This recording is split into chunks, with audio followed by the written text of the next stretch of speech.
Sa pangalan ng bugtong at buhay na Diyos ng mga Diyos, Panginoong Kristong pinakamakapangyarihan sa lahat, na siyang lumikha ng langit at lupa at sa lahat ng mga bagay na nakikita at hindi nakikita, na sa pamamagitan ng kanyang pinakamakapangyarihan mga kamay ay kanyang ginawa ang tao mula sa alikabok ng lupa ayon sa kanyang wangis, at siya din ang walang mantsa, walang dungis at walang kapintasan, ang nag-iisang bugtong at buhay na Diyos ng mga Diyos, na walang katulad at hindi matutularan, walang kamakakahigit at kamangha-mangha, dahil siya ang walang simula at walang katapusan, na ang langit ng mga langit ang kaniyang tahanan. Purihin po natin ang bugtong at buhay na Diyos na pinakamakapangyarihan sa lahat, at tayo po ay nagpapasalamat sa bugtong at buhay na Diyos sa kanyang pinadala ng mga banal na mga anghel na nagbabantay sa atin, mga minamahal kong mga kapatid, sa pagising, sa pagtulog, araw-araw mga kapatid, kung anong ating mga gawain mga kapatid, ay pinabantayan po tayo ng bugtong at buhay na Diyos sa mga Diyos palagi. Lalo na pagtulog natin mga kapatid, nagigising pa tayo sa umaga na walang nangyayari sa atin habang tayo natutulog sa gabi. So at nais ko rin pasalamatan ng bugtong at buhay na Diyos na pinakamakapangyarihan sa lahat, sa kanyang mga sugo na pinadala. Walang iba ang ating mahal at kagalang-galang Father Lahi, at sa pagbabalik ng Espiritu at kapangyarihan ng bugtong na sugo, walang iba ang ating mahal at kagalang-galang na Pastor Lahi. Isang mapagpalang gabi po sa ating lahat mga minamahal ko mga kapatid, Luzon, Visayas at Mindanao, at sa buong sanlibutan kung saan man makaabot ang palutuntunang Pastor Lahi Live. At nais ko rin batiin ang Vice President sa Kingdom of God and His Righteousness, Thou hast magnified Thy word above all Thy name. Walang iba ating Vice President, Pastor Amancio Buntilaw, at sa kanyang butihing kabiyak na aking butihing ina, walang iba, Sister Mila Buntilaw, at sa ating Division 1, dyan po sa San Franz, Agusan del Sur, walang iba sa Golies family, Elder Eli Golies. Maraming salamat po, Elder Eli, sa iyong tulong para sa gawain ng kaharian ng bugtong at buhay na Diyos ng mga Diyos, Panginoon Kristong pinakamakapangyarihan sa lahat, at sa iyong buong pamilya. At kay Elder John, present si Elder John ngayon, at sa buo niyang pamilya, kay Sister Lydia, at kay Brother Nemuel, at kay Sister Marites, at sa buong pamilya. At dyan din po sa Davao, kay Brother James Pasanting Biloy, kasama ng kanyang mahal sa buhay, Sister Queenie Pamintawan Lahi, at sa kanilang mga gwapo at gwapang anak, Shibang at si Caleb Isaac. So Division 2 Pastor, walang iba, ating mahal Pastor Alex Roydas, kasama ng kanyang kabiyak sa buhay, Sister Judith Roydas, at ng buong pamilya. Sa ating Division 3 Pastor, walang iba, ating mahal Pastor Marcos Turiba, kasama ng kanyang kabiyak sa buhay, Sister Virgie o Mami Verge Turiba. At sa ating Division 4 Pastor, walang iba, ating mabait, gwapo na pastor sa Division 4, walang iba, Pastor Joseph Salig. Nanonood ka ba ngayon, Pastor Joseph Salig? Mag-comment ka nga. At sa ating dyan po sa ating pastor sa Ginabot, walang iba, walang tulugan, Pastor Mateo Algabre, kasama ng kanyang mabait at matapang na kabiyak sa buhay, ang tigre ng Ginabot, walang iba, Sister Ami Algabre. At sa Division 5, minamahal ko mga kapatid, Division 5 Pastor, walang iba, Pastor Nestor Manga. At again, congratulations na mahal na pastor, sa tulong ng bugtong at buhay na Diyos ay license na rin. Hindi umabot ng isang buwan mga kapatid.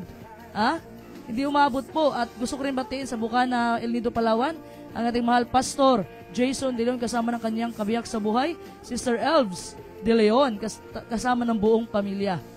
At sa Taytay naman, binabati ko ang timbangan sa katotohanan, timbangan sa kamatuoran, walang iba, ang ating mahal Pastor Armando Paghunasan, kasama ng kanyang very supportive na kabiyak sa buhay, mabait at supportive, walang iba, Sister Lisel Paghunasan. Binabati ko, maraming salamat Sister Anali Paghunasan sa iyong pa-star. Ito pala yung star of the night, Sister Anali.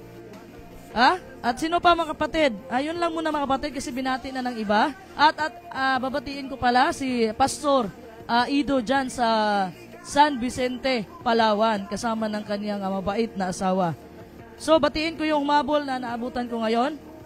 Sakto lang yung dating mo sa Sister Victoria Samiliano, Sister Patricia Matineng, nanay sa Pinamalayan, Oriental Mindoro, welcome po sa Pastor Lahi Live. Bidano Aileen, pasa ka lang number, Sister Victoria. Oo, nakuha na po ang number, Sister Aileen. Ang Tigre sa ginabot, Sister Ami Algabre.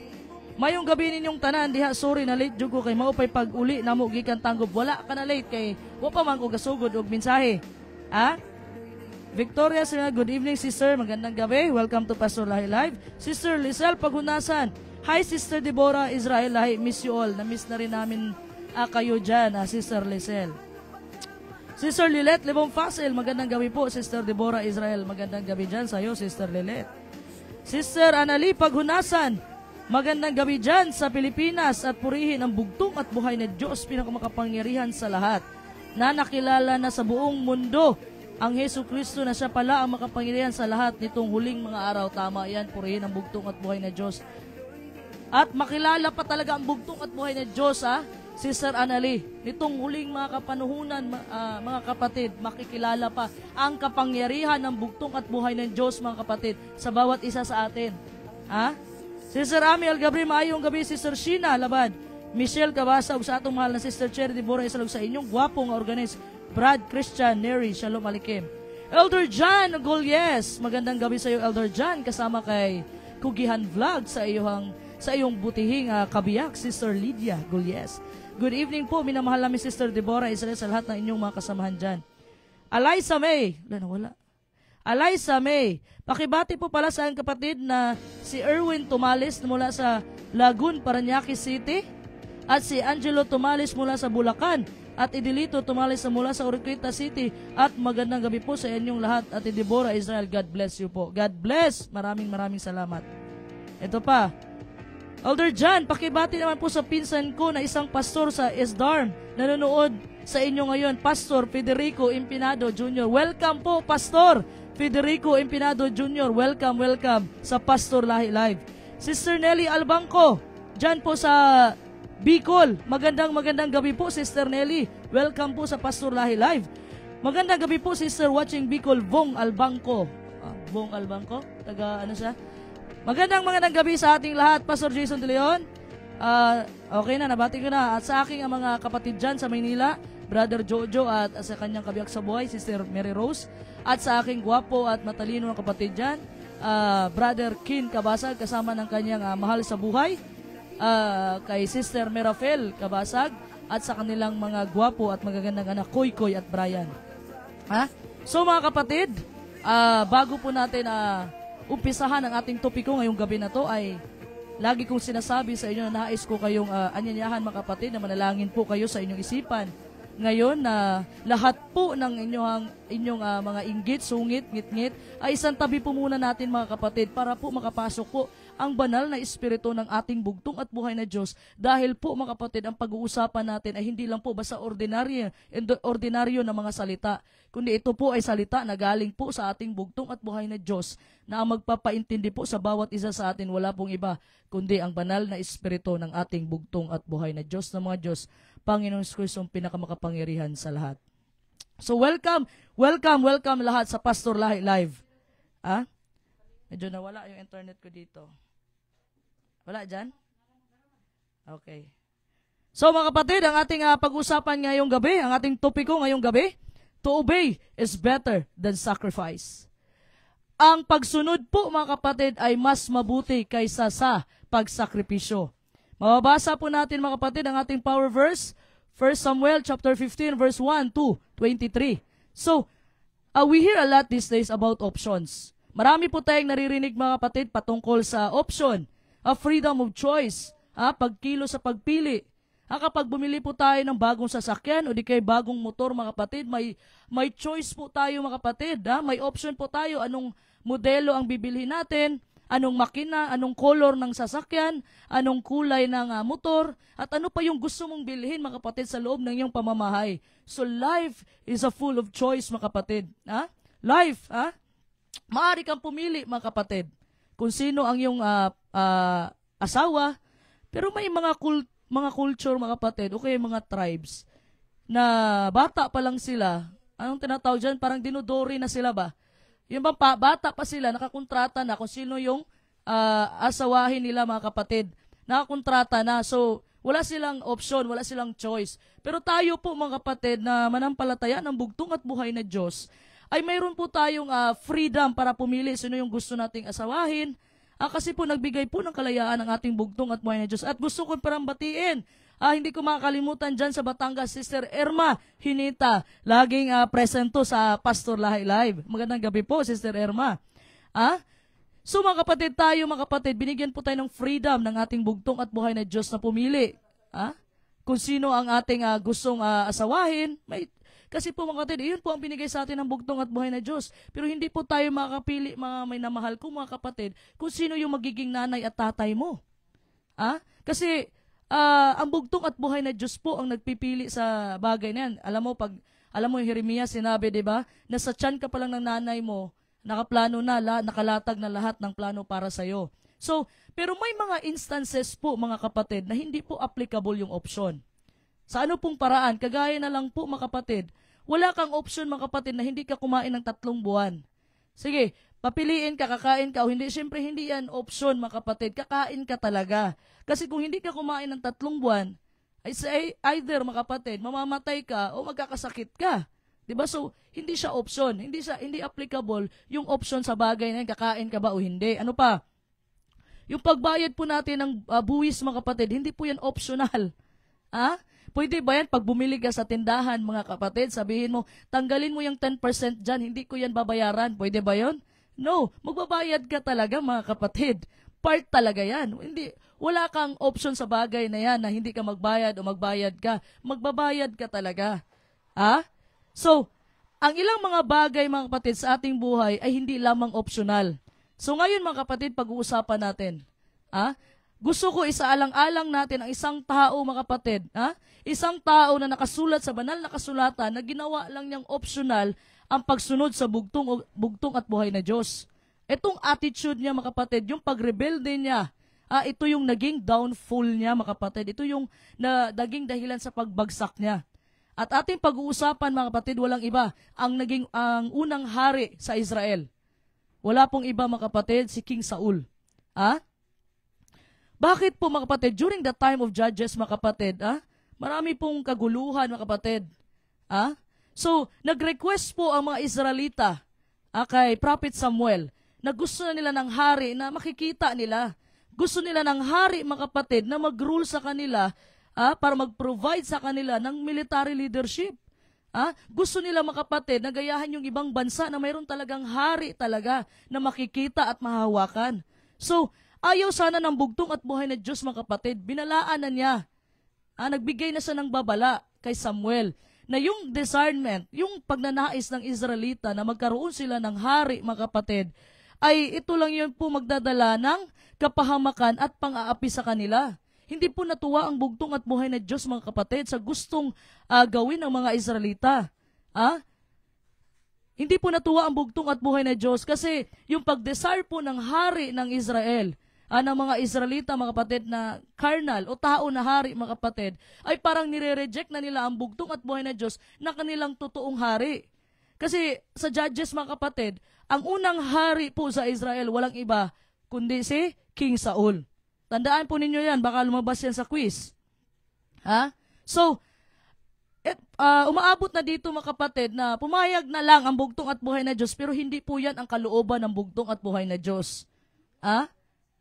Kung sa Bisaya, pagitugot, pero dili maoy kabubuton. Inalaw lang ng bugtong at buhay na Diyos, pero hindi po yun ang kalooban ng bugtong at buhay na Diyos.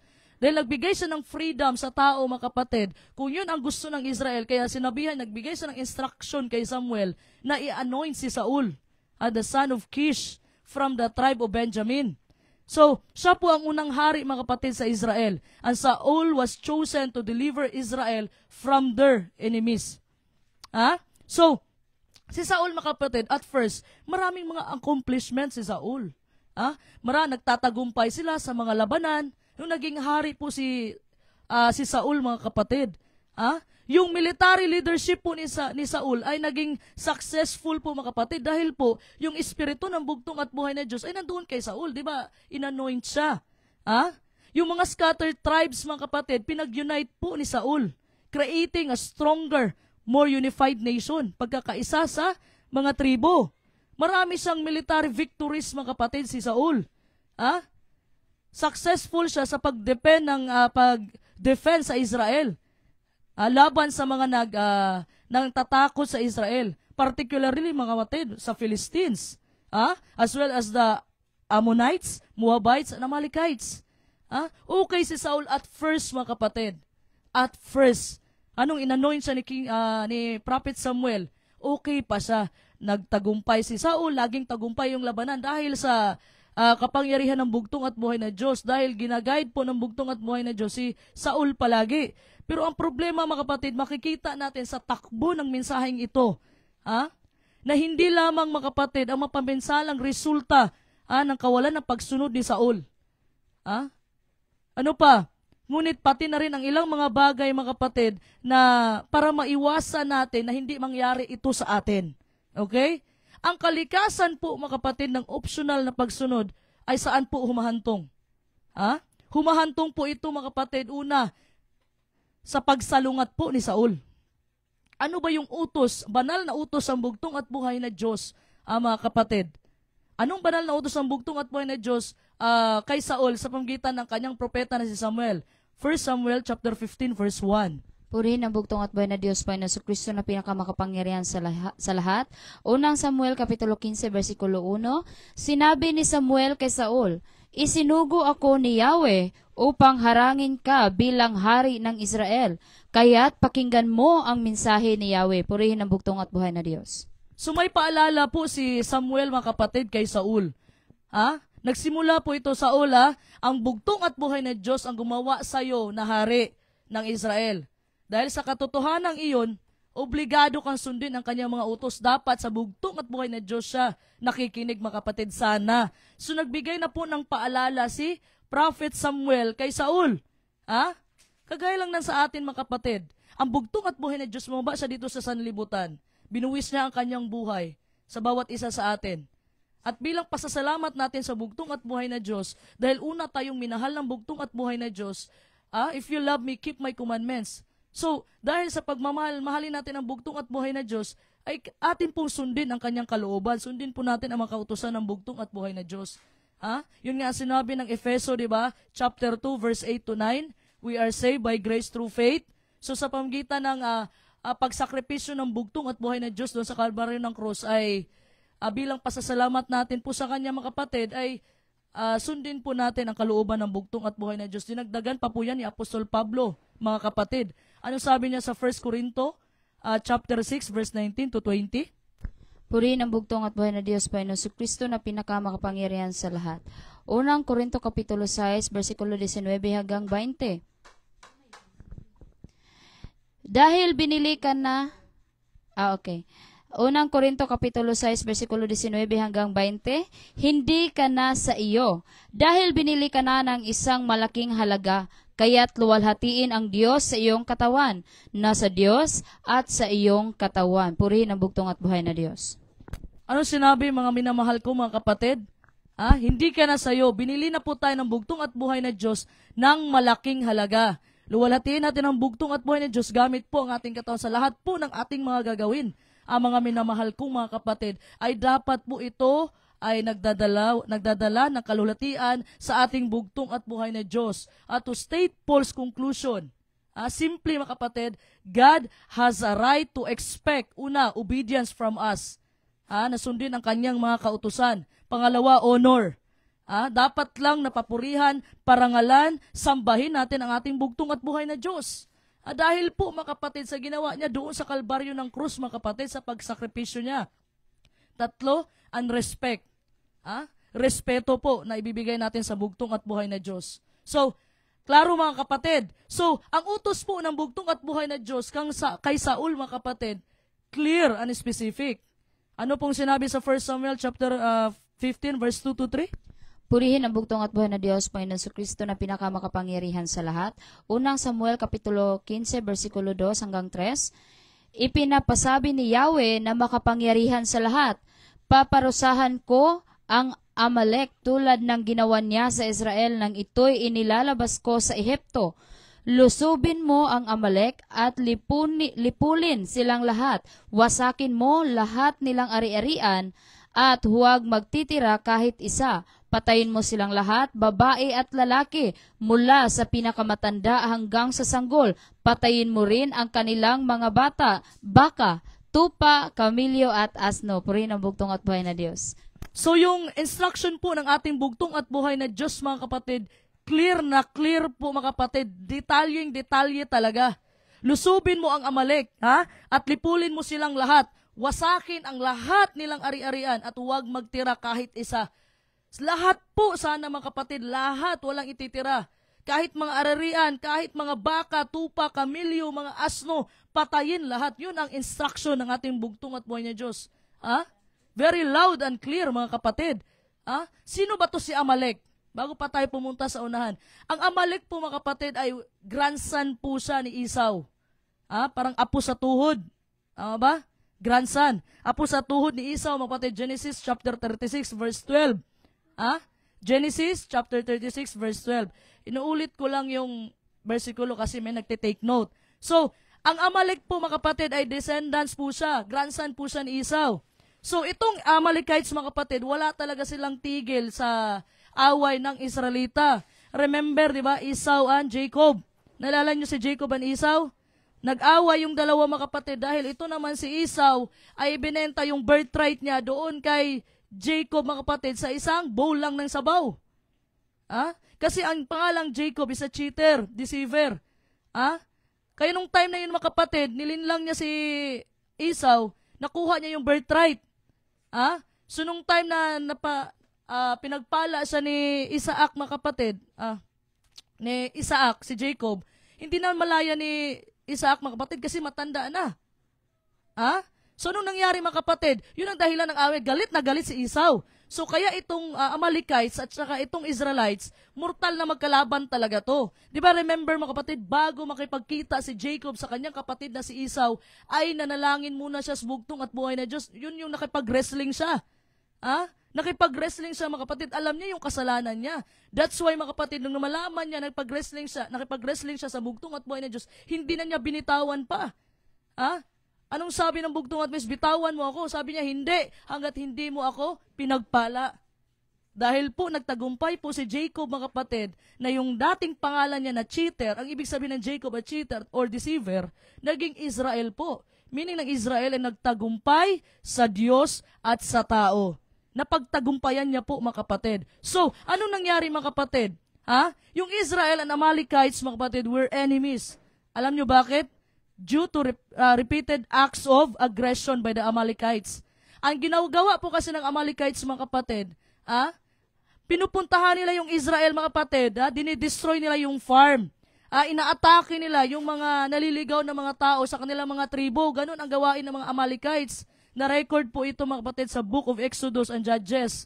Basahin nyo na lang po yan, mga kapatid. So, ano ba ang ginawa ng Amalekites? Bakit ipapatay sila ng bugtong at buhay na Diyos? Nang makalabas po ang mga Israelita mula sa pagkaalipin sa Ehipto, mga kapatid, ang Amalekites po, mga kapatid, ay gumawa ng isang duwag na pagsalakay. Paano mo nasabing duwag? Paano nasabing duwag, mga kapatid? Kasi, mga kapatid, nag-take advantage po sila. Yung kahinaan ng Israelita, kasi galing nga sila sa biyahe from Egypt, mga kapatid, nag-travel sila, paglabas sila sa Ehipto, mga kapatid, pagod at mahina ang mga Israelita, mga kapatid, pero sinalakay sila sa likod ng mga Amalekites. Galit ang bugtong at buhay na Diyos. Mabasa po natin yan sa Exodus, Kapitulo 17, 8 hanggang 16, Exodus 17, 8 to 16, Deuteronomy, chapter 25, verse 18. So, ang pagkilos na ito, mga kapatid, nagalit po ang bugtong at buhay na Diyos. Inutusan niya ang Israel. So, that's why, yun ang utos niya, mga kapatid, kay King Saul na pinadaan kay Prophet Samuel, na patayin lahat ng Amalekites. Patayin lahat, walang ititira. Lahat, mga kapatid, pati mga ari-arian, pati mga hayop, lahat. Pero ano yung malaking pagkakamali ni Saul? 1 Samuel chapter 15 verse 4 to 7. Puri ng bugtong at buhay na Diyos, Panginoon Kristo na pinakamakapangyarihan sa lahat. Unang Samuel Kapitulo 15, versikulo 4 hanggang 7. Kaya tinipon ni Saul sa Tilahim ang buong hukbo ng Israel. Nang bilangin niya ay umabot ito sa 20,000 mga kawal, bukod pa sa 10,000 buhat sa Huda. Pinangunahan niya ang mga ito papunta sa lungsod ng Amalek. Nag-abang sila sa isang natuyong ilog na malapit doon at nagpasugo sa mga sinyo at ipinasabi niya, umalis na kayo riyan, humiwalay kayo sa mga Amalekita para hindi kayo madamay sa kanila sapagkat pinagpakitaan ninyo kami ng mabuti sa aming paglalakbay mula sa Ehipto. Kaya't umalis ang mga senyo. Sinalakay ni Saul ang mga Amalekita at tinalo ang mga ito mula sa Avila hanggang sa Sur, sa silangan ng Ehipto. Purihin ang bugtong at buhay na Diyos. So ano nakita natin dito mga kapatid? At this point, Saul obeyed God. Sinunod niya ang bugtong at buhay na Diyos. At this point at this point. Ano paraan? Sinabi ng bugtong at buhay na Diyos na labanan si Amalek. Nagtipon si Saul mga kapatid ng isang hukbo at nakipaglaban sa mga kaaway. Sumunod pa si Saul this time. Tingnan natin ang transition nito mga kapatid. Anong ginawa ni Saul? So, Saul mga kapatid even showed mercy to the Kenites. Yung Kenites po mga kapatid, Sineo, yung Kineta mga kapatid, nagpakita po sila ng awa mga kapatid. Alam mo bakit? Dahil yung Kenites mga kapatid ay mga lahi po ito ng biyena ni Moses na si Jethro. Mabasa po natin yan sa Judges chapter 1 verse 16 o maghuhukom. Chapter 1 verse 16. At isa pa mga kapatid, bakit? Nung time po na lumabas po from Egypt ang Israelita, in the time of Moses mga kapatid, malaki po ang tulong ni Jethro at ng kanyang anak. Nagpakita po ng kabutihan mga kapatid ang taga-Kenites o tinatawag itong Midian tribe mga kapatid. Sa panahon na lumabas na po ang mga Israelita mula sa Ehipto. So, ito po mga kapatid ay utang na loob ng Israel na inonor po ni Saul. Nirecognize po niya mga kapatid ang alliance nila sa Kenites. Dahil naging mabuti ka sa mga ancestors kina Moses. So, nirecognize po ni Saul yun mga kapatid. Inonor po niya. Yung utang na loob na yun mga kapatid. But the problem, Saul's obedience was only partial. Why? 1 Samuel chapter 15 verse 8. Purihin ang bugtong at buhay na Diyos, Panginoon Kristo na pinakamakapangyarihan sa lahat. Unang Samuel, Kapitulo 15, versikulo 8, nilipol niya ang mga taong bayan, ngunit binihag ng buhay si Haring Agag. Purihin ang bugtong at buhay na Diyos. Now, we see the problem. Why is that Saul, mga kapatid? Yung obedience niya, it was only partial. Ano sinabi ng bugtong at buhay na Diyos? Balikan natin. Anong sinabi niya? Patayin lahat ng Amalekites. Patayin, mga ari-arian nila, mga bata, mga babae, mga lalaki, mga hayop, patayin lahat at walang ititira. Pero anong ginawa ni Saul mga kapatid? Anong ginawa niya? Binuhay niya si Haring Agag. Nung time na inutusan siya ng bugtong at buhay na Diyos na magbuo na ng mga hukbo, sinunod pa niya. Pero dito mga kapatid, sinuway na niya ang bugtong at buhay na Diyos. Sinunod lamang ni Saul ang utos ng bugtong at buhay na Diyos doon sa sinabi na magtipon ng mga hukbo. Pero ang problem mga kapatid, hindi niya pinatay si Haring Agag. Anong motivation ni Saul? Ang motivation ni Saul mga kapatid, pride and reputation. Bakit? Saul mga kapatid was concerned with being seen as powerful leader. Nakita siya mga kapatid kasi laging nagtatagumpay si Saul mga kapatid. Laging nagtatagumpay sa kanilang military na atake mga kapatid. Laging tagumpay dahil kasama nila ang bugtong at buhay na Diyos. But this time mga kapatid, nag-fail si Saul na sumunod sa bugtong at buhay na Diyos. Nag-fail po siya mga kapatid, nabigo siya mga kapatid. Bakit niya binuhay mga kapatid? Kasi mga kapatid, he wanted to show off his victory and Agag as a symbol of his triumph. Gusto niya ipakita ang kanyang tagumpay at ginawa niyang trope si Haring Agag, kaya binuhay niya. Di ba? yung leadership ni Saul umakyat na sa utak. Yun ang nagiging problema, mga kapatid, pag yung leadership umakyat na sa utak. So, anong naisip ni Saul, mga kapatid? Okay lang siguro sa bugtong at buhay na Diyos to.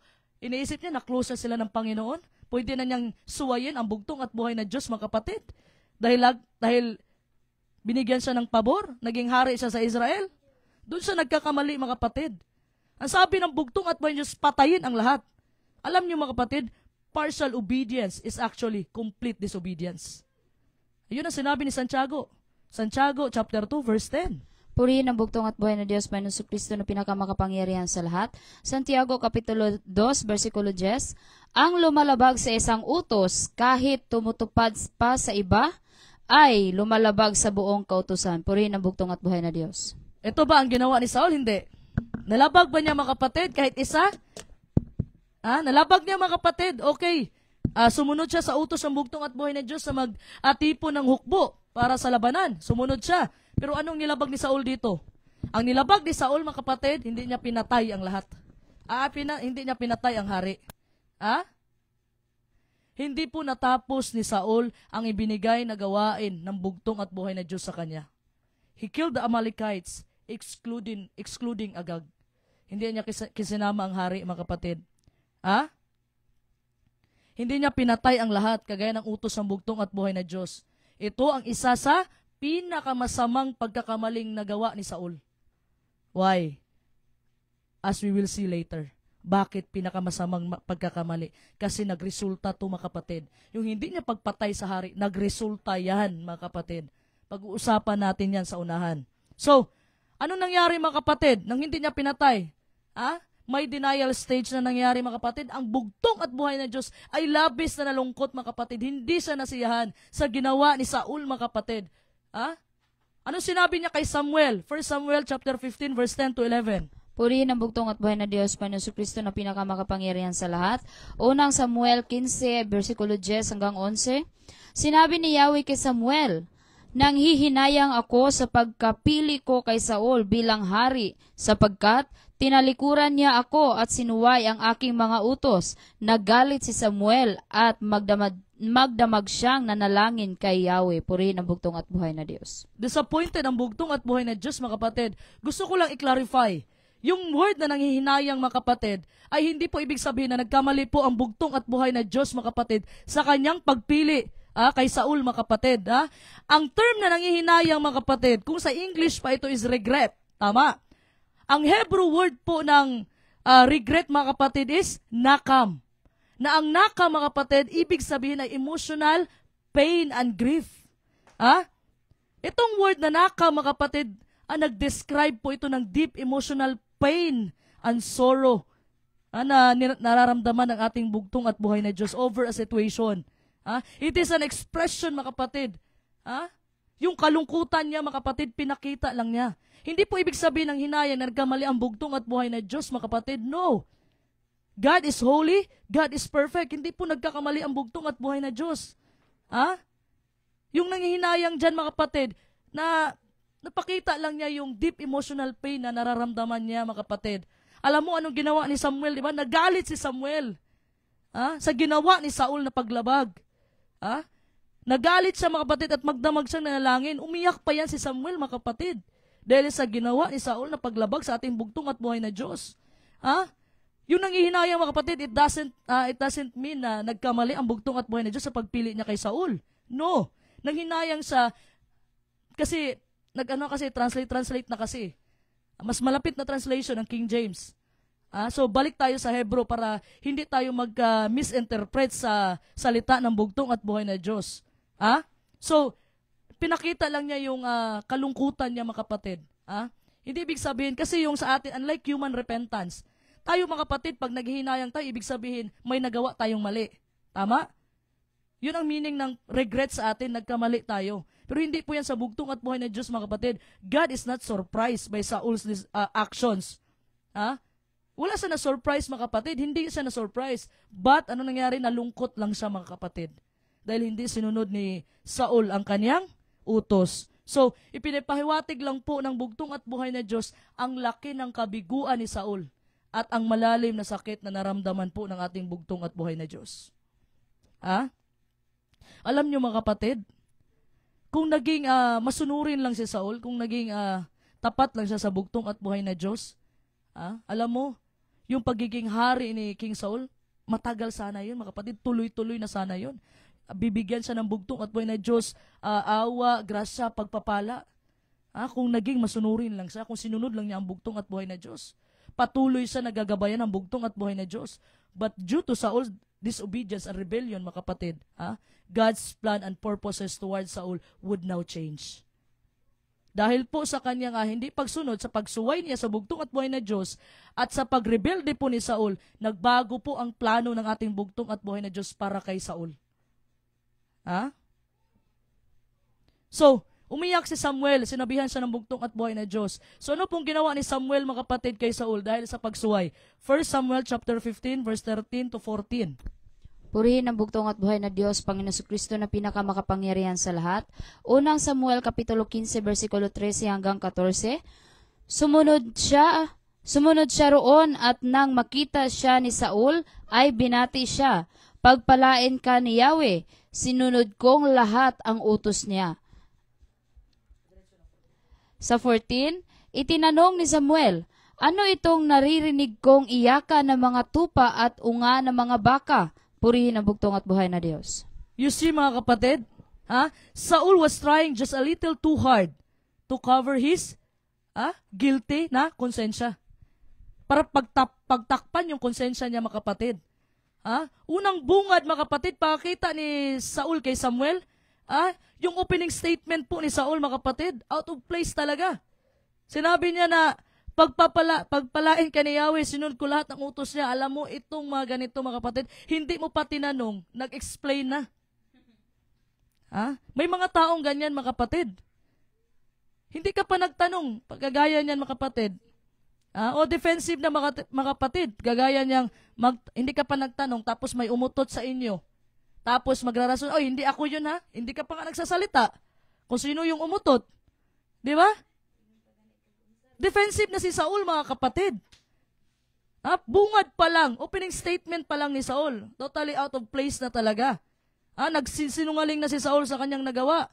At isa pa, sinisi niya ang mga tao, mga kapatid. Okay? Nung pagsabi ni Samuel sa kanya, kasi alam naman talaga, alam na ni Samuel, di ba? Nung time na pumunta siya kay Saul, alam na po niya, mga kapatid, kung ano ang ginawa ni Saul. Umiyak pa nga siya Nanalangin siya magdamag, mga kapatid. Dahil sa ginawa ni Saul na paglabag sa utos ng bugtong at buhay na Diyos. So, anong ginawa niya, mga kapatid? Sinisi pa ni Saul ang mga tao. 1 Samuel chapter 15, verse 15 to 18. Purihin ang bugtong at buhay na Diyos, Panginoon Kristo na pinakamakapangyarihan sa lahat. Unang Samuel, Kapitulo 15, versikulo 15 hanggang 18.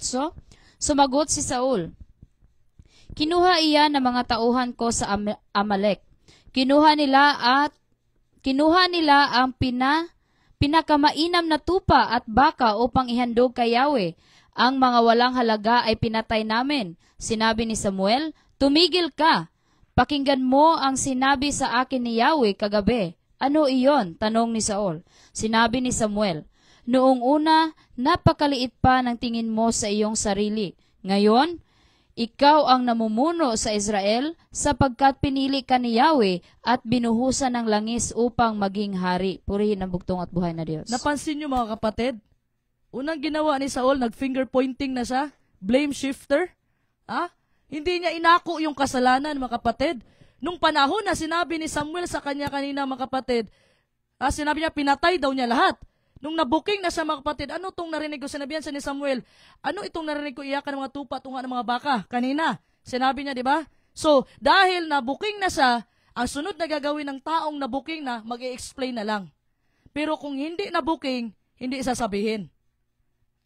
Dahil nabuking na, anong ginawa? Todo explain, todo rason na si Saul. Sinisi na niya ang mga taong, mga kapatid. Kinuha yan ng mga tauhan. Ako sa Amalek. Galit na galit si Samuel sa kanya. Exclamatory point ang gamit ni Samuel. Galit na galit. Ano sinabi ni Samuel? Nung una, napakaliit pa ng tingin mo sa iyong sarili. What does it mean? Anong ibig sabihin ni Samuel nung sinabi niya kay Saul ito? Dahil si Saul po, mga kapatid, nag-umpisa siya sa humble beginnings. Saul, mga kapatid, came from the tribe of Benjamin, and the tribe of Benjamin is the smallest tribe in Israel. Ang pinakamaliit na tribe sa Israel, mga kapatid, walang iba, tribe ni Benjamin. Mahinhin ang tribo na yan. Kaya sa hatian ng lupa, maliit yung tribe of Benjamin. Malaki yung sa Judah. Pinaremind lang ni Samuel sa kanya, mga kapatid, dati, napakaliit ng tingin mo sa iyong sarili. Ngayon, naging hari ka na ng Israel. Yung leadership ni Saul, mga kapatid, umakyat na sa utak. So, yung sinabi po ni Samuel, mga kapatid, reminder yan, mga kapatid, nag-serve siya as a divine rebuke. Pinaalala po niya, mga kapatid, kay Saul, nag-umpisa ka, na sobrang liit ng tingin mo sa sarili mo kasi galing ka sa tribe ni Benjamin. Nag-umpisa ka sa mababa, tapos yung pride na yun, mga kapatid, dahil po sa pride ni Saul, mga kapatid, nakafocus siya sa kanyang personal honor rather than God's will. Yun ang nangyari, mga kapatid. Anong rason ni Saul? Diretso tayo sa 20 at 21. Purihin ang bugtong at buhay na Diyos, Panginoon Kristo na pinakamakapangyarihan sa lahat. Unang Samuel Kapitulo 15, versikulo 20 hanggang 21. Sumagot si Saul, "Sinunod ko si Yahweh. Pumunta ako sa pinapuntahan niya sa akin. Binihag ko si Agag na hari ng Amalek at nilipol ang mga Amalekita. Ngunit pinili ng mga tao ang pinakamainam sa mga tupa at baka at hindi namin pinatay kasama ng iba. Sa halip ay inuwi namin sa Gilgal upang ihandog kay Yahweh." Purihin ang bugtong at buhay na Diyos. Problema nito ni Saul, mga kapatid, nabuking na, nagkasala na, todo rason pa rin. Hindi humingi ng tawad, mga kapatid.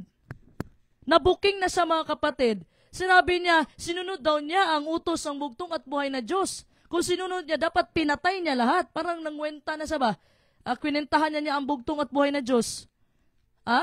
Problema nito ni Saul, hindi man lang siya, dapat, alam mo minsan, mga kapatid, pag alam nating mali natin, tanggapin natin mali, huwag na tayong magbigay pa ng rason. Ang mali ay mali. Hindi siya humingi ng tawad, mga kapatid, bagkus nagpaliwanag pa siya. Hindi mo na pwedeng ipaliwanag pag sinabi ng bugtong at buhay na Diyos kung anong utos niya. Pag sinabi niyang patayin mo. Hindi na pwedeng, dahil kasi Panginoon, dahil Samuel, ihahandog namin to, itong matatabang baka na to. Para sa bugtong at buhay na Diyos. Ito kasi mga tao ko eh. Sinisi na niya yung mga tao niya, mga kapatid. Hindi mo pwedeng gawing alternative, mga kapatid. Ganito pag sinabi ng bugtong at buhay na Diyos, mga kapatid, pag sinabi niya na ang bautismo ay lublob yan at wala nang iba pa. Huwag mong i-justify yung kamalian mo. Magrarason ka pa. Tingnan mo ginawa ni Saul, nagrason pa. Di ba? Simple as that, patayin. Pero ginawa niya, binuhay niya.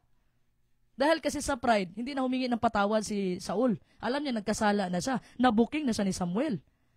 Ano nangyari, mga kapatid? Nung time na pagbungad ng usapan nila ni Samuel, pagkakita niya kay Samuel, agad-agad na sinabi niya, sinunod ko ang utos ni Yahweh. Napatayin lahat, nagsinungaling na siya. So, intention niya talaga, mga kapatid. Intention niya talaga na buhayin ang hari. Intention niya talaga na buhayin yung mga matatabang baka, mga kapatid. Hindi siya nagsisi, mga kapatid, sa nagawa niya. Kasi, mga kapatid, natabunan na ng pride si Saul. Natabunan na siya ng pride. Nung nabuking na humingi nagraso na dahil nahuli na. Pag di mo nahuli ang isang tao, hindi magsasabi ng katotohanan. Pero pag nahuli mo na, doon na nagrarason. Hindi siya sumunod sa bugtong at buhay na Diyos at ginawa pa niyang shield ang mga tao. Alam mo yung pride, mga kapatid? Mahilig mag-blame, mag-finger point sa ibang tao. Kasalanan kasi nila, kasalanan kasi niya. Hindi aakuin yung kasalanan. Ito yung ginawa ni Saul. Kinompromise siya, mga kapatid. Iniisip ni Saul, matutuwa ang bugtong at buhay na Diyos? Hindi, mga kapatid, talagang umakyat yung leadership ni Saul sa utak niya. Ha? So, anong nangyari, mga kapatid? Ha? Nakinig po si Saul sa kanyang mga tao. Siya ang hari, ha? Pero yung mga tao niya nagkokontrol sa kanya. What kind of leader is this? Ha? Ha?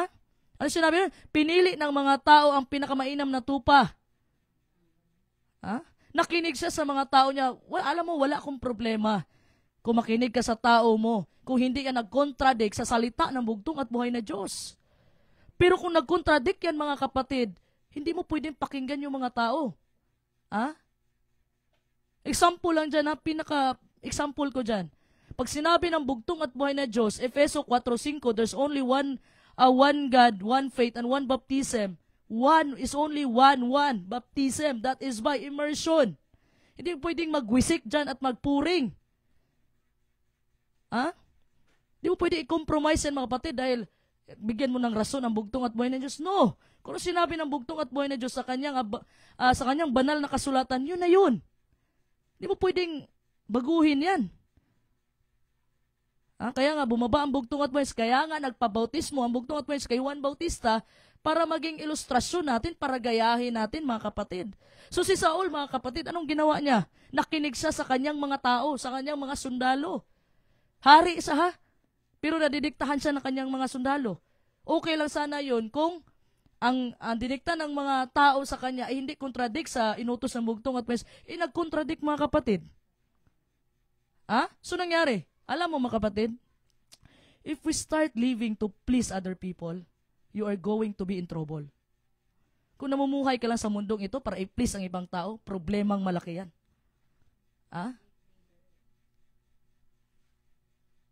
Alam mo, pag nakinig ka sa tao mo, natatakot ka na baka tanggalin, baka iniisip ni Saul na ang naglagay sa kanya bilang hari ang mga tao. Kaya sa mga tao man siya nakikinig, hindi man sa bugtong at buhay na Diyos.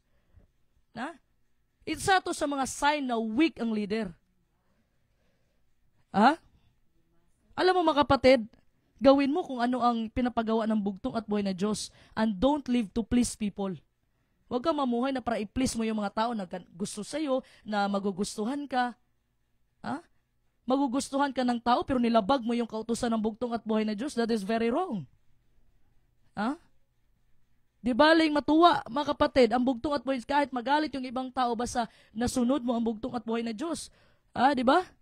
Yun ang sabi ng Gawa 5:29. Purihin ang bugtong at buhay na Diyos, Panginoon Kristo na pinakamakapangyarihan sa lahat. Gawa 5:29, sumagot si Pedro at ang ibang mga apostol, sa Diyos kami dapat sumunod at hindi sa tao. Purihin ang bugtong at buhay na Diyos. Di ba? Alam mo, mga kapatid, sinasabi, may kasabihan tayo, to be a good leader, a good follower. Walang problema dyan, sa bagay na yan. Walang problema sa bagay na yan. Pero tingnan mo, mga kapatid, kung anong sinasabi ng mga tao mo. Kung ito ba ay nag-contradict sa salita ng bugtong at buhay na Diyos, wag mong sundin. Kasi kung sinunod mo yan, mga kapatid, piniplease mo na yung tao, hindi na ang bugtong at buhay na Diyos. May word of God, may salita ang bugtong at buhay na Diyos. Kung sinabi ng bugtong at buhay na Diyos dyan, bawal kasi bautismo ng ganito, wisik o tabuin mo. Hindi ko pwede compromise to. Yan ang strong na leader. Di baling magalit sa iyo ang mga tao, basta hindi magalit sa iyo at hindi mo makompromise ang doctrine ng bugtong at buhay na Diyos. So, ang sabi ni Sister Erma Hinita, tama po, pag mali ay mali. Magsabi na lang ng totoo. Maging honest po tayo. Tama yan, Sister Erma. Tama yan. Yung ginawa ni Saul, Sister Erma, nahuli na siya eh. Nung nahuli na siya, nagrason pa talaga. Alam naman niyang mali, nagrason pa talaga. So, Saul started his explanation of this situation with, they have. Sila kasi kinuha kasi nila ang mga matataba, hindi nila pinatay. Alam mo, mga kapatid, beware of excuses. Magbantay po tayo sa mga excuse natin, Alam mo, daming lapses nito ni Saul Ang dami ng lapses ni Saul. Una, mga kapatid, sa 1 Samuel chapter 13 verse 9. Ito yung pupunta sila sa gera sa mga Palestinian, mga kapatid. Ito yung si Saul, sinisi na naman niya si Samuel. Ano yung dahilan? Ito kasi yung panahon, mga kapatid, na sinabi ni Samuel kay Saul na mag-antay sa Gilgal for 7 days. Kasi mga kapatid, Samuel was supposed to offer a sacrifice bago sila magpunta sa gera, mga kapatid, against sa Philistines. Pero mga kapatid, lumagpas ang 7 days, hindi nakarating si Samuel. Ang ginawa ni Saul, mga kapatid, kasi nag-antay siya sa appointed time na sinabi ni Samuel, tapos hindi nakarating. Tapos na-pressure na si Saul. Ito yung unang lapse ni Saul, na-pressure na si Saul, mga kapatid, dahil ang mga tao niya, iniwan na siya. Tapos yung mga Palestinian, mga kapatid, ay nag-umpisa na magtipon-tipon, na-pressure siya, mga kapatid. So in response to the pressure, anong ginawa ni Saul? Pumunta si Saul doon, mga kapatid, at naghandog-handog doon ng burnt offering and peace offering. In which bawal po iyon, mga kapatid. Hindi po trabaho ng ibang tribe, mga kapatid, ang maghandog. Ang pinili po ng bugtong at buhay na Diyos na tribe, mga kapatid, na pwedeng maghandog sa Kanya, walang iba, kundi ang mga Levita. Ay, hindi Levita si Saul. Isa siyang tribe of Benjamin. Bawal siya, mga kapatid. Hindi trabaho ng ibang tribe yun. Trabaho lang ng tribe of Levi yun, mga kapatid. Bawal yung ginawa ni Saul. Pero dahil na-pressure siya, mga kapatid, dahil yun nga, iniwan na siya ng mga tao. Kasi nga, yung appointed time na pinag-usapan nila ni Samuel, 7 days, hindi nakarating Samuel, sa pinag-usapan nila na appointed time, 7 days, naghandog-handog siya doon. Kaya dito na-apply ang ating title, mga kapatid, to obey is better than sacrifice. Ginawa niya, mga kapatid, siya yung naghandog doon. Saul took matters into his own hands. So, alam mo, mga kapatid, meron ding isang hari dyan, mga kapatid, si King Uzziah. Si King Uzziah, mga kapatid, mababasa natin sa 2 Chronikas, chapter 26, verse 16 to 19, pareho sila ng ginawa ni Saul. Si Saul naghandog. Ito naman si Uzziah, mga kapatid, pumasok doon sa templo, nag-burn siya ng incense doon sa altar of incense, mga kapatid, na dapat sacred duty ito ng mga pare, ng mga Levites. After becoming powerful, mga kapatid, si Uzziah, yung leadership din niya, umakyat din yung pride sa utak niya. Pumasok doon sa templo, nagsunog-sunog doon, mga kapatid, which bawal siya pumasok doon, bawal niya gawin yan, mga kapatid, dahil trabaho po ng mga Levites yan.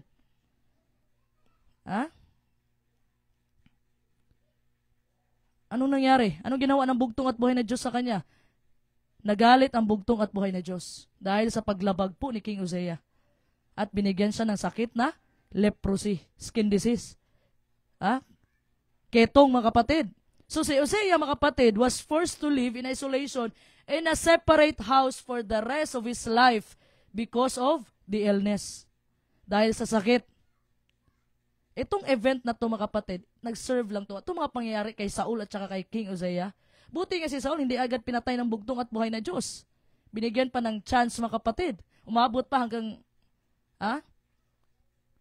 naging hari pa siya, mga kapatid. Binigyan pa ng chance.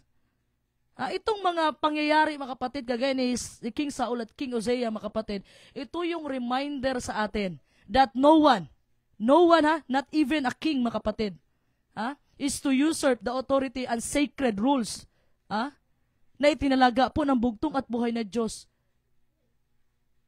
sa specific na mga tribe o specific na mga tao. Hindi po natin pwede agawin yan, mga kapatid, yung authority na yan. Yung tungkulin na yan, kung ano itinalaga ng bugtong at buhay na Diyos, hindi po natin pwede agawin. Kahit hari na ito, mga kapatid. Di ba? Si Saul, mga kapatid, first lapse niya yun, naghandog siya. Bawal yun. Bawal talaga. Kasi ang maghahandog, walang iba, mga priest. Pero ginawa niya, buti hindi siya pinatay ng bugtong. Second lapse niya, anong second lapse niya? 1 Samuel chapter 14, mababasa natin dyan na sinisi din ni Saul, mga kapatid, si Jonathan, yung anak niya, nung pagkatalo nila sa Israel. Bakit? Alam mo bakit? Dahil kumain po siya ng maliit na bahagi ng pulot nung ang hukbo ay nasa ilalim ng panata. honey. Kasi mga kapatid, ito yon. Ito yung second lapse ni Saul. Wala sinabi ang bugtong at buhay na Diyos na ipapasting mo yung mga sundalo. Ito naman si Saul, sabi niya, sumpain ang lahat ng kumain ngayong gabi hanggat hindi ako makakaganti sa aking mga kaaway. Hindi order ng bugtong at buhay, hindi inutos ang bugtong at buhay na Diyos yun. Kaya distress na stress yung mga sundalo, galing sila sa gera, tapos gutom sila. Ay ito naman si Jonathan, wala naman doon mga kapatid, kasi nga pumunta siya doon sa Palestinian. Pumunta siya doon mga kapatid, nag-spy doon si Jonathan. Kasama ng kanyang doon mga kapatid. Dalawa sila. Ano nangyari? Kumain si Jonathan. Sinisi ni Saul si Jonathan. Ito na yung second lapse niya mga kapatid. Third lapse si Saul, ito na. In chapter 15. Saul blamed the people when he failed to obey God's command to destroy the Amalekites. Sinisi ni Saul ang mga tao na nabigo siya mga kapatid na sundin ang utos ng bugtong at buhay na Diyos na patayin ang lahat ng Amalekites. Ginawa niyang shield yung mga tao niya mga kapatid. Alam mo yung mga tao na ganito mga kapatid, mahilig mag-blame ng ibang tao? Alam mo, ang pride kasi ang pumipigil minsan. Alam mo, mali mo na, just admit it. Aminin mo sa sarili mo na mali ka. Alam mo kapatid, sa totoo lang, sa akin din, pag alam mong mali ka, huwag ka na magrason. Alam nila, Commander Atsa yan. Hingi mo na kung mali ka, okay. Kasi pag once magrason ka pa sa akin, tapos i-justify mo pa yung kamalian mo, nakaka-stress, sa totoo lang. So, nung ginawa ni Saul, ang daming niyang mga lapses, mga kapatid. Sinisi niya ang mga tao. Sinisi niya si Samuel doon sa mga naunang mga chapter. Sinisi niya yung anak niya. Dito naman, sinisi niya yung mga tao. Puro sisi sa ibang tao. Hindi ko talaga na dito, mga kapatid, nabasa na inako ni Saul yung mga kasalanan. Alam mo mga kapatid, merong laro dyan sa Amerika or dito sa Pilipinas, yung baseball. Yung baseball mga kapatid, yung manager ng baseball, yung player niya sa center field, kasi yung baseball mga kapatid, siyam yung naglalaro. Isang striker, tapos dyan nag-form kasi yan na parang paypay . So yung center field, nasa pinakalikuran, nasa gitna. So, hindi nagustuhan ng manager yung performance ng kanyang player. So tinawag niya, pinapasok niya yung sa dugout. Dugout, yung saan mag-standby yung mga players. So, siya yung pumwesto doon sa center field, mga kapatid. So, yung unang strike sa kanya ng bola, mga kapatid, hindi maganda yung pagka-strike. Tumama sa kanyang bibig. So, ang sunod na naman na strike ng bola, mga kapatid, high ball ba? Alam mo yung high ball, kung saan pa ka ng tulbong bitaw? Ano yan? Yung sobrang taas ng bola, mga kapatid, na pagtingin niya sa taas, natamaan ng araw, nakatitig siya sa araw, tapos tsaka yung bola. So, hindi niya makita yung bola, mga kapatid. That's why, ang nangyari, mga kapatid, natamaan yung noo niya. So, the third was a hard line. Yung pag-strike po ng striker, mga kapatid, hindi siya pataas, yung straight line lang. Sa baseball, ready na siya, mga kapatid, nakita niya yung bola, ready na siya, nakaganyan na siya, nakaprepare na siya. Ang nangyari, mga kapatid, ay dumiretso man yung bola, mga kapatid, lumagpas lang sa kamay niya, natamaan yung mata niya. Galit na galit siya, mga kapatid. Bumalik siya doon sa dugout kung saan yung mga players nag-aantay. Hinila niya yung center field, mga kapatid, yung player na pinalitan niya, tapos pinabalik niya doon, tapos sumisigaw siya. Ang sigaw niya, tanga-tanga. Nilagay mo ang laro sa sobrang gulo kahit na ako ay wala akong magagawa. Sinisi pa niya yung player, mga kapatid. May mga tao talagang ganito, mga kapatid. May mga taong hilig magsisi ng ibang tao. Hindi inaako yung mga pagkakasala at pagkakamali nila. Marami ito. Uncle George Mendez. Cebu City. Uncle George, magandang gabi dyan, Uncle George. May mga tao, mga kapatid, na hindi talaga sila, inaako nila yung pagkakamali nila. Mahilig silang maghanap ng ibang tao na pwede nilang sisihin, finger pointing ba? Nagpo-point sa ibang tao. Alam mo, hindi magganyan, sige, kasalanan ko na, pasensya na. Hindi ganun ang ginawa ni Saul. Sinisi niya yung mga tao niya. Alam mo mga kapatid, Saul was the king. Siya ang hari mga kapatid. Maaari niyang pigilan mga kapatid ang mga tao sa pagkuha ng alinman ng mga nasamsam nila sa digmaan. Pero hindi niya ginawa. Plain and simple.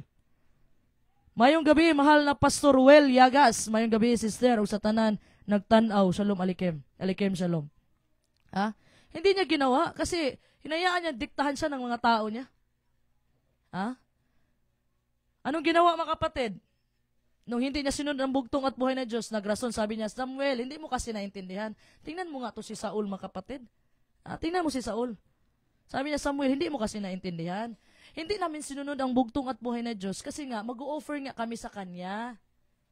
Nung una, nung pagkabungad nila, pag-usap nila ni Samuel, sabi niya, pinatay niya lahat. Ngayon na nahuli na, nabuking na, ay nagrason na. Samuel, hindi mo naintindihan. Kaya namin binuhay yan, kay para ihandog namin sa bugtong at buhay na Diyos. Saul mga kapatid, hindi niya sinaway ang kanyang mga sundalo for not killing the animals. Why? Because he was focused on his own glory.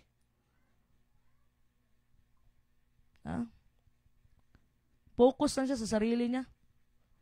Nawala na yung paningin niya mga kapatid kung anong inutos ng bugtong at buhay na Diyos. Umakyat yung leadership, yung pride sa utak ni Saul. Kasi lagi silang nananalo mga kapatid kasi may guide ng bugtong at buhay na Diyos. Pero this time mga kapatid, hindi niya sinunod ang buhay. Actually, pang 3 beses na to Yung una, naghandog siya. Pangalawa, nagsisi siya. Sinisisi niya yung anak niya. Pangatlo, ito na. Ito yung pagsuway ni Saul mga kapatid. He claimed mga kapatid na niligtas niya talaga yung pinaka-the best na mga hayop para isakripisyo sa bugtong at buhay na Diyos. Ito yung self-service excuse po ni Saul mga kapatid sa kanyang pagsuway sa bugtong at buhay na Diyos as a sign of pride.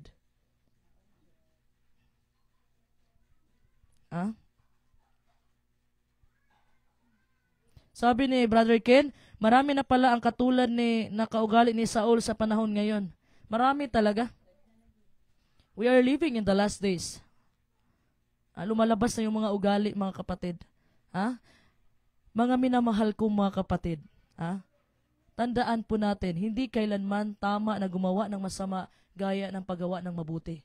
It is never right to do wrong to do right. Ibig sabihin, itong filosofiya na ito mga kapatid na ang paggawa ng masasamang bagay upang may magandang mangyayari mga kapatid, ito yung isang karaniwang gawain sa lipunan ngayon. Gumawa ka ng kasamaan, you're expecting na may magandang outcome sa bagay na yan? Sa anong paraan? Nag-expect ka mga kapatid, gumawa ka ng masama, tapos nag-expect ka ng magandang outcome? Alam mo, kagaya, parang ganito lang yan mga kapatid. Parang industriya ng sigarilyo. Madalas mga kapatid, naglalagay sila ng mga ads na nagsasaad doon na bawat bili mo ng isang rim ba yan tawag niyan? Sa Tagalog, isang rim ng Marlboro na ibinibenta sa pagitan ng ganoon at ganitong petsa. Example, sa loob ng isang buwan, mga kapatid, pag bumili ka, ay yung 20% ng sales nila ay ibibigay nila sa mga disabled persons. So, parang maganda. Isang magandang kilos yun, mga kapatid. Parang magandang tingnan. Pero hindi natin pwede pagtakpan, mga kapatid, na ang nakakasira talaga ang paninigarilyo. Alam mo yun? Alam mo yung mga ganun, mga kapatid, naintindihan nyo mga kapatid? Nakakasira ang paninigarilyo mga kapatid. Pero pinagtakpan nila, tatakpan nila sa pamamagitan ng kanilang mga charities. Isa pa mga kapatid, diskarte nila yun para mag-increase ang kanilang mga sales. Hindi talaga yung purpose nilang pagtulong. Purpose nila para mag-increase ang kanilang sales. Ikaw naman, na gusto mo nang tumigil sa paninigarilyo, ma-encourage ka din. Kasi itutulong pala nila sa mahirap. So, ikaw, alam mo minsan kasi ganito. May mga bagay mga kapatid na gusto mo ayaw mo talaga itigil. Pero kinukumbinsi mo yung sarili mo na itigil mo. Parang ganito. Example gusto ko magpapayat. Okay? Yan yung motivation ko. Kung gusto ko magpapayat, dapat nag-exercise ako. Di ba? Naglalakad ako tuwing umaga. Pero naghahanap ako ng rason sa sarili ko. Kinukumbinsi ko yung sarili ko, mga kapatid, na itong rason ko nakakapagod, ganon. So, alam mo yun, mga kapatid, tinatry mo i-convince yung sarili mo, mga kapatid. Alam mo yung pag nagkwento ka sa isang taon, example, may problema ka. Bro, dapat ko ba itong gawin? Sa isip mo, mga kapatid, gusto mong gawin. Okay? Example, bro, dapat ba pumunta ako sa ibang bansa? Sa isip mo, mga kapatid, gusto mong gawin. Naghahanap ka lang ng simpatya o sympathy, mga kapatid. Example, mga ganun, mga kapatid. Gusto mong gawin, mga kapatid, tapos pag nakahanap ka ng tao na sasabihan ka na, wag bro, kasi masyado nang maikli ang panahon, ay hindi ka kumbinsido. Pero pag nakahanap ka ng tao na sasabayan ka, mga kapatid, kasi yun talaga yung gusto mo. Naintindihan nyo ba ako? Pag may nagsabi ng tao, go mo yan bro, na mag-abroad ka. O di, yung parang, yun yung kulang eh. Gusto mo lang i-justify na gusto mo talaga. Naghahanap ka lang talaga ng simpatya. Elder Roland Pinkian, ang president ng Pagarian. Mayong gabi niya, Shalom, alikim, Shalom, Elder Roland Pinkian. Naghahanap ka lang ng support, mga kapatid, simpatya, pero gusto mo talagang gawin. So, ito po mangyayari, mga kapatid. Hindi po natin pwede gumawa tayo ng masama, tapos nag-expect tayo na maganda yung outcome sa bagay na yan. So, Samuel, mga kapatid, pointed out to Saul that God prefers obedience to offerings. Alam mo, mahalaga sa bugtong at buhay na Diyos yung paghandog. Mahalaga yan, mabango yan para sa bugtong at buhay na Diyos. Kasi, mga kapatid, yung paghandog, mga kapatid, as a reflection of a believer's grateful heart. At isa tong act of worship and obedience. Yung maghandog ka sa bugtong at buhay na Diyos. Pinapakita mo lang dito na yung commitment, mga kapatid, na unahin mo ang bugtong at buhay na Diyos at nire-recognize mo ang bugtong at buhay na Diyos na siya po ang ating ultimate provider of all good things. Kaya mabango to sa bugtong at buhay. Pero, mga kapatid, sinabi nga ni Samuel, to obey is better than sacrifice. So, ano sinabi ng 1 Samuel chapter 15 verse 22? Purihin ang bugtong at buhay na Diyos may Kristo na pinakamakapangyarihan sa lahat. Unang Samuel 15:22, sinabi ni Samuel, akala mo ba'y higit na magugustuhan ni Yahweh ang handog at hain kaysa pagsunod sa Kanya? Mas mabuti ang pagsunod kay Yahweh kaysa paghahandog, at ang pakikinig ay higit sa haing taba ng tupa. Purihin ang bugtong at buhay na Diyos. Yun lang sana ang ginawa ni Saul, mga kapatid. Kung sinunod lang niya ang bugtong at buhay na Diyos, na patayin mo ang lahat, wala sanang problema. Pero mas nakinig siya sa kanyang mga tao, mga kapatid. Mas umiral yung pride ni Saul. Umakyat sa utak yung leadership niya, mga kapatid, nakalimutan niya kung saan siya nanggaling. Alam mo, there are two erroneous ideas. Alam mo yung mali na mga ideas, mga kapatid, na nag-brought out sa explanation ni Saul patungkol sa kanyang pagsuway sa bugtong at buhay na Diyos. Ito yung, mga kapatid, the first we have already spoken. Ito yung gagawa ako ng mabuti sa masama para sigurado maganda ang resulta. Yan ang iniisip natin. Kung gagawa ako ng mabuti sa isang lugar, hindi na mapapansin ang bugtong at buhay na Diyos ang kasamaan ko sa ibang lugar. Alam mo yung ganon? Alam mo yung magtatrabaho ka sa araw ng Sabado, mga kapatid, pagtatakpan mo lang na Panginoon, magbibigay lang ako ng ikapu at handog nito. Alam mong bawal, mga kapatid. Alam mong hindi pwede. Pero pinagtatakpan mo siya, mga kapatid. Tinatry mo na baka matuwa ang bugtong at buhay na Diyos sa pagbibigay mo sa Kanya ng ikapu niya, mga kapatid. Okay na kahit na malabag mo yung araw ng Sabado ng bugtong at buhay na Diyos. Hindi ganun. Wala po tayong makukuhang maganda sa masamang bagay, mga kapatid. Sa paglabag mo sa araw ng Sabado, mga kapatid, tapos pagtatakpan mo na magbibigay ka lang ng ikapo, hindi pa rin yan, mga kapatid. Ang pag-iisip ni Saul, mga kapatid, ay tila dahil siya ay mag-aalay sa bugtong at buhay na Diyos. Iniisip niya, hindi na siguro magagalit ang bugtong at buhay na Diyos kasi maghahandog ako sa Kanya at alam kong mabango ang paghahandog para sa Kanya. Palampasin to ng bugtong at buhay na Diyos ang ginawa ko. Kasi, mga kapatid, sa sobra, akala siguro ni Saul, na tao yung naglagay sa kanya. Close na sila ng bugtong at buhay na Diyos. Siya ang unang hari ng Israel .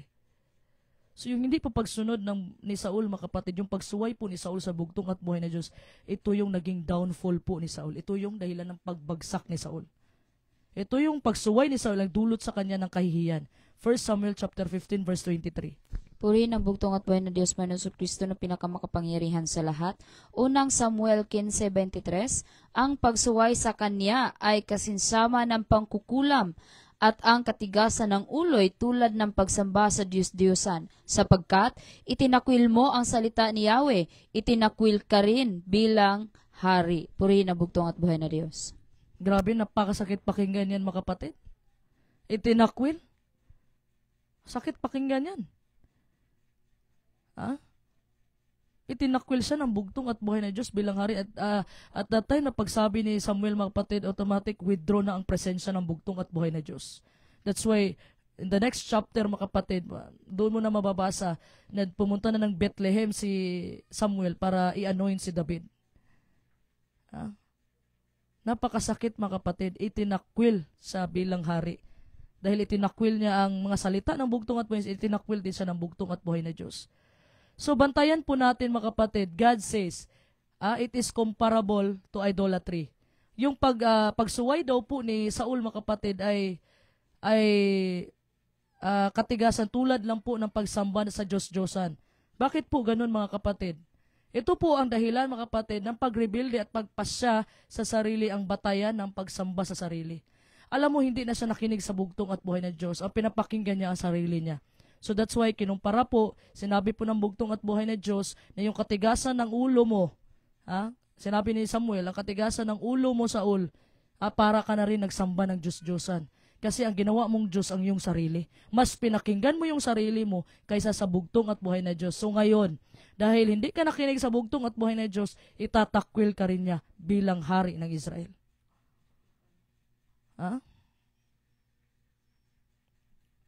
So, ano nangyari, mga kapatid? Patuloy natin sa 1 Samuel chapter 15 verse 28. Purihin ang bugtong at buhay na Diyos Panginoon sa Kristo na pinakamakapangyarihan sa lahat.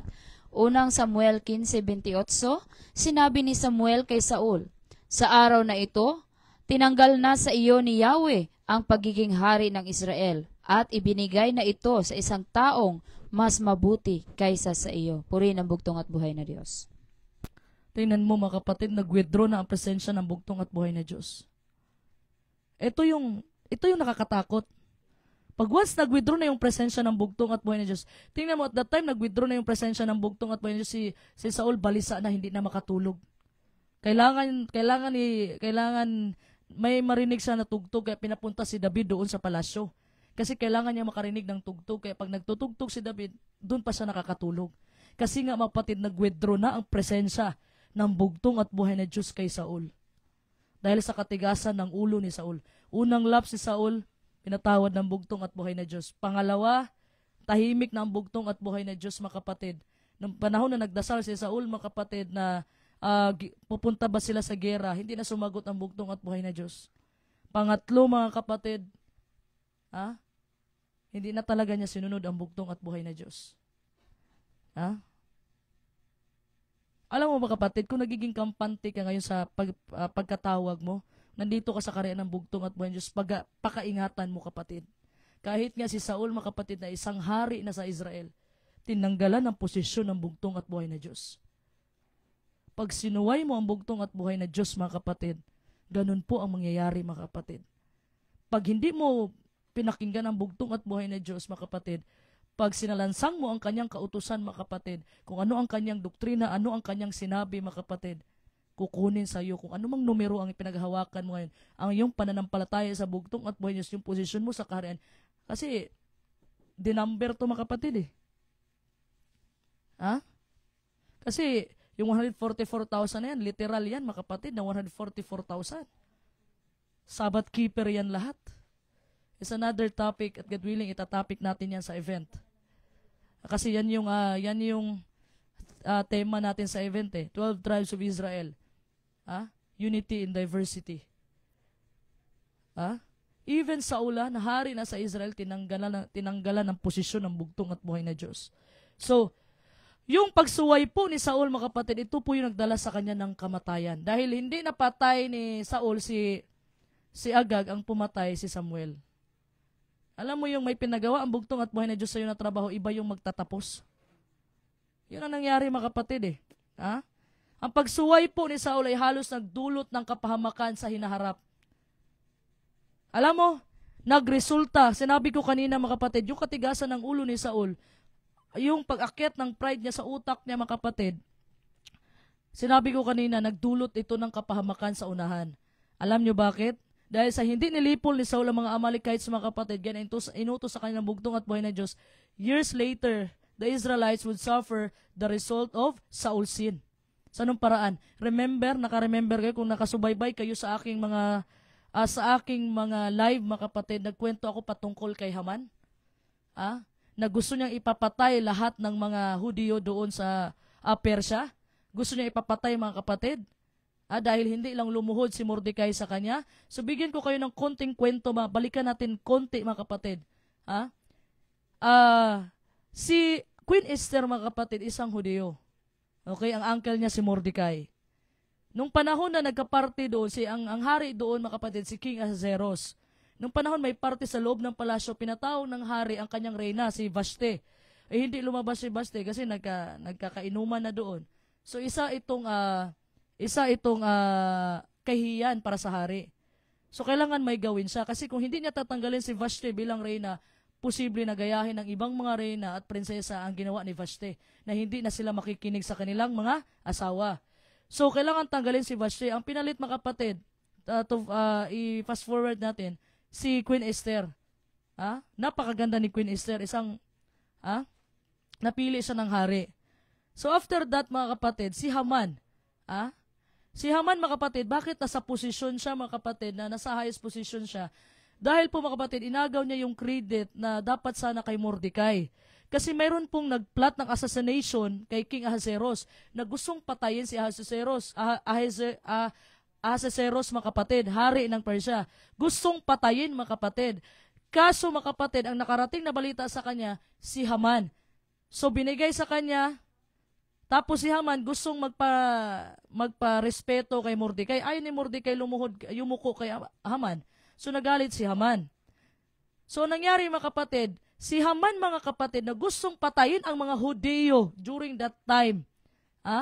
Si Haman po, mga kapatid, ay galing po sa descendants po siya, galing po siya, mga kapatid, kay Haring Agag na isang Amalekites na hindi pinatay ni Saul. Mabasa natin yan sa Esther chapter 3 verse 1.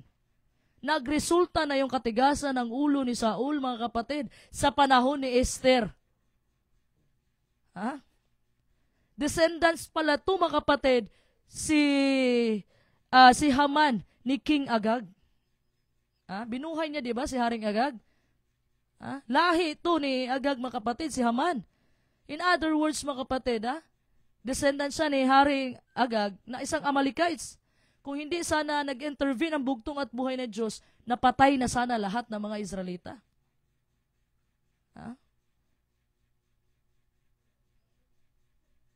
Pero sa tulong ng bugtong at buhay na Diyos, mga kapatid, hindi nangyari yan. Yun po yung resulta, mga kapatid.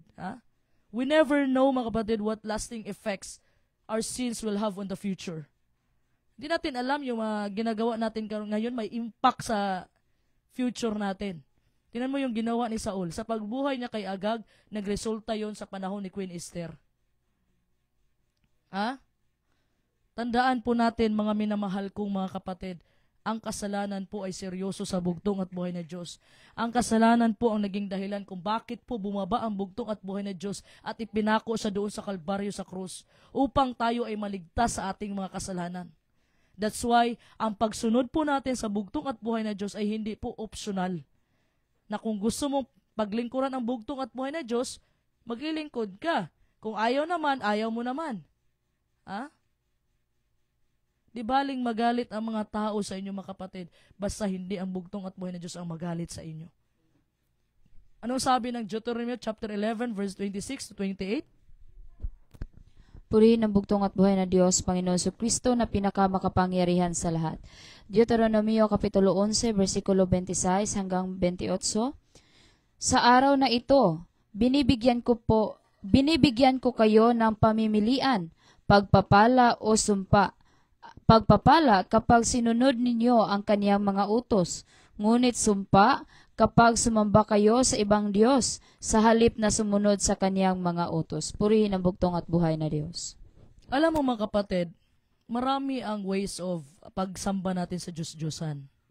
Hindi lang po yung mga rebulto dyan na makikita mo, hindi lang mga larawan. Sabihan ko po kayo mga kapatid, nagiging Diyos-Diyosan po natin ang isang bagay kung tayo po ay doon na tayo nakababad. Example mga kapatid, imbis na magbasa ka ng banal na kasulatan, busy ka na sa cellphone mo. Nagiging Diyos-Diyosan mo na yung cellphone mo. Hindi ibig sabihin ng Diyos-Diyosan yung mga rebulto lang ha. Ay yung mga sinasamba lang ng mga larawan. Hindi po mga kapatid. Yung pagsunod mo sa iyong kalooban, naging Diyos-Diyosan mo na yung sarili mo. Naalala yung sinabi ko kanina kay Saul? Kinumpara po, hinantulad po ang pagsuway ni Saul sa pagsamba niya sa Diyos-Diyosan kasi sinunod niya ang kanyang sarili. Hindi siya sumunod sa bugtong at buhay na Diyos. You have to choose. Anong gusto mo?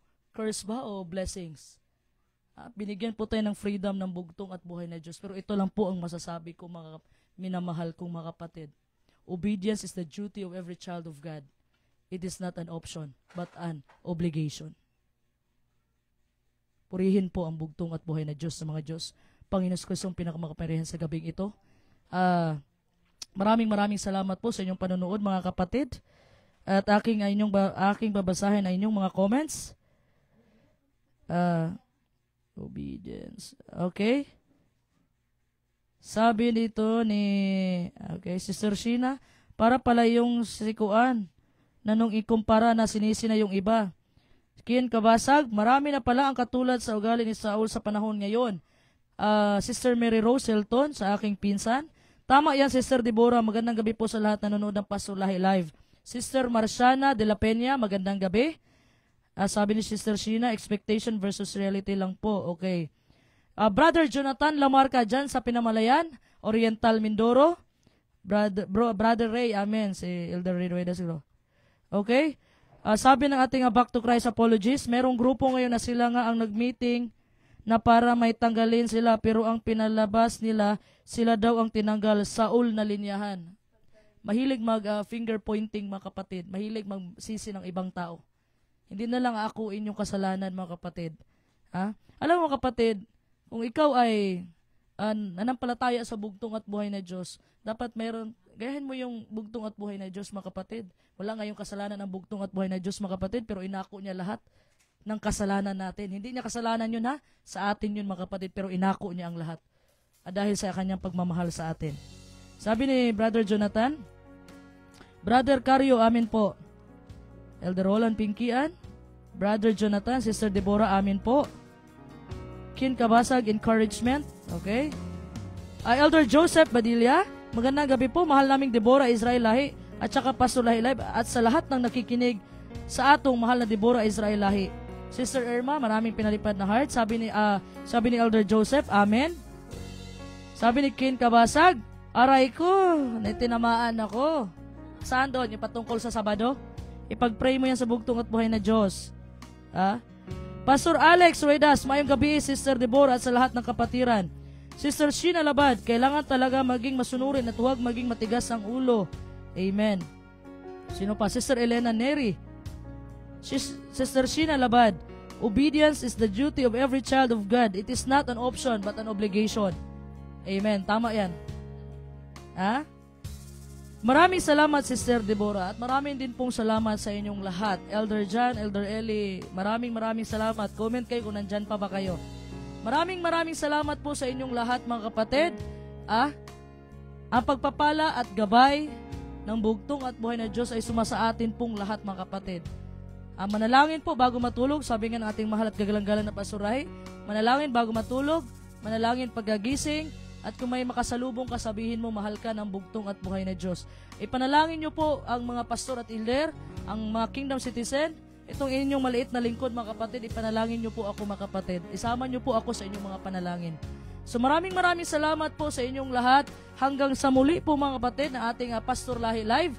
At wag po nating kalimutan mga kapatid, this coming September 13, God willing, big event po, ang birthday po ng ating mahal at kagalang-galang na Father Lahi. Mga kapatid, ini-invite ko po kayong lahat, mga minamahal kong mga kapatid, na tayo po ay pumunta sa pagdiwang. Unang-una, sa araw ng Sabado para sa pagsamba natin sa ating bugtong at buhay na Diyos sa parangalan at papurihan.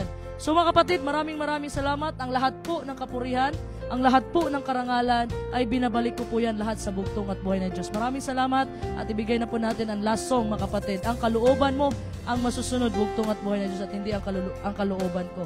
Bigyan na po natin. Maraming salamat. Shalom Aleichem.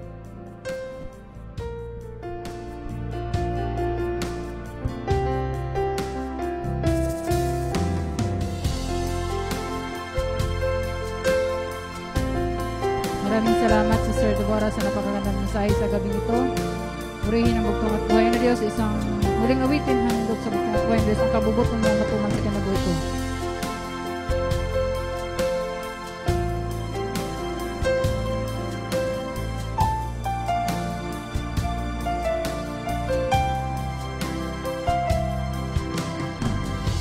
Ani ako karon sa atubangan mo sa samang dapi, aron sa pagampo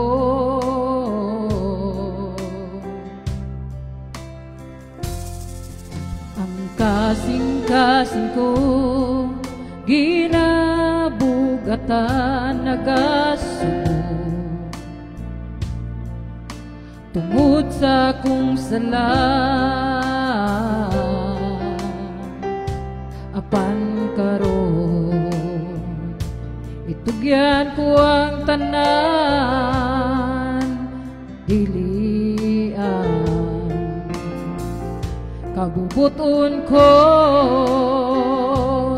kundi ang kabubuton mo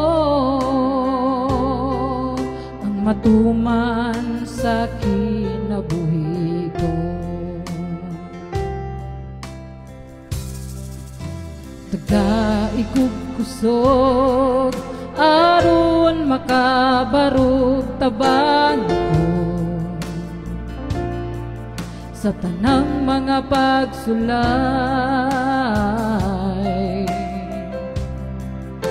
Duniti akong kamot sa dihang mudul nimo, iyahi ang latang ko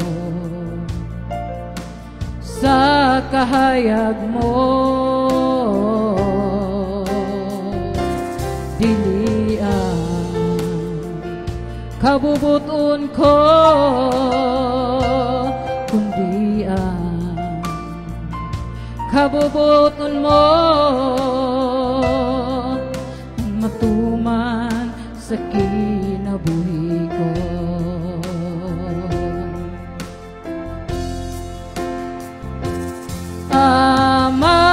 Amahan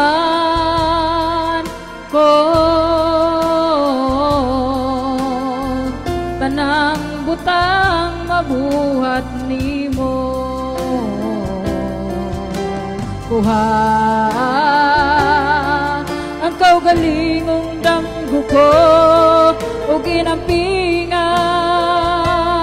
plano ko. Ibutahan ang dalan ko sa taliwala sa kabubukan mo.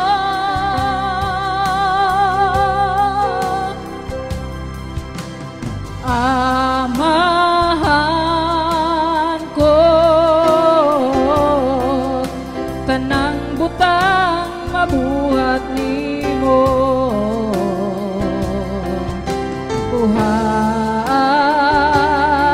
ang kaugalingong damgo ko ug ginampingang plano ko.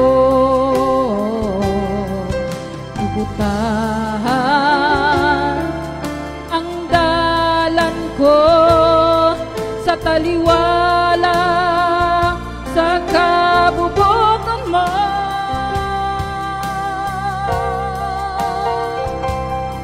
nagampo, ako nagampo, dili ang kabubuton ko, kundi ang kabubuton mo ang matuman sa kinabuhi ko.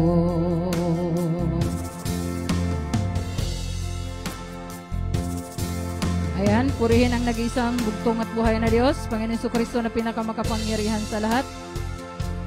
Ayan, basahin natin ang mga huling humabol po. Elder John Ularte Gulles, still watching. Sabi po sabi po ng ating mahal na Elder Joseph Badilla, salamat sa bugtong buhi nga Dios nga mas ganin si Kristo. Sister Deborah Israel. Sister Lilet Libong Pasel Modisto, nagpa-amen siya. Glory to God. Sabi ni ating Back to Christ apologist. Shalom Alikim. Sabi po ng ating Back to Christ apologist, Alikim Shalom. Nanay Yuli Funte, still watching. At gano'n na rin kay Sister Marciana de la Peña, nanonood pa rin. At of course, sabi naman po ni Sister Irma Hinita, salamat sa bugtong at buhay na Diyos, Panginoon Jesucristo na pinakamakapangyarihan sa lahat. Mahal na Deborah Israelahi. Ayan, sabi niya sa maraming akong natutunan sa magandang mensahe sa gabi-gabi. Purihin po ang bugtong at buhay na Diyos na pinakamakapangyarihan sa lahat.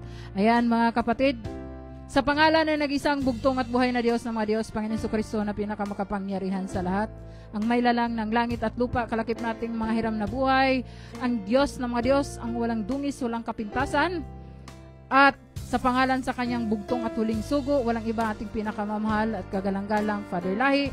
Sa pangalan sa pagbabalik sa espiritu at kapangyarihan ng bugtong at huling sugo, walang iba ating pinakamamahal Pastor Lahi. At sa pangalan sa kanyang nagpatuloy sa gawain sa karya ng bugtong at buhay na Diyos, walang iba ang kabiyak at mahal ng ating mahal at kagalang-galang na Pastor Lahi, ang nag-iisang Sister Deborah Israel. Ang lahat ng kapurihan at karangalan, ibabalik po natin sa tunay at nag-iisang bugtong at buhay na Diyos, Panginoon Jesucristo, na pinakamakapangyarihan sa lahat. To God be the glory.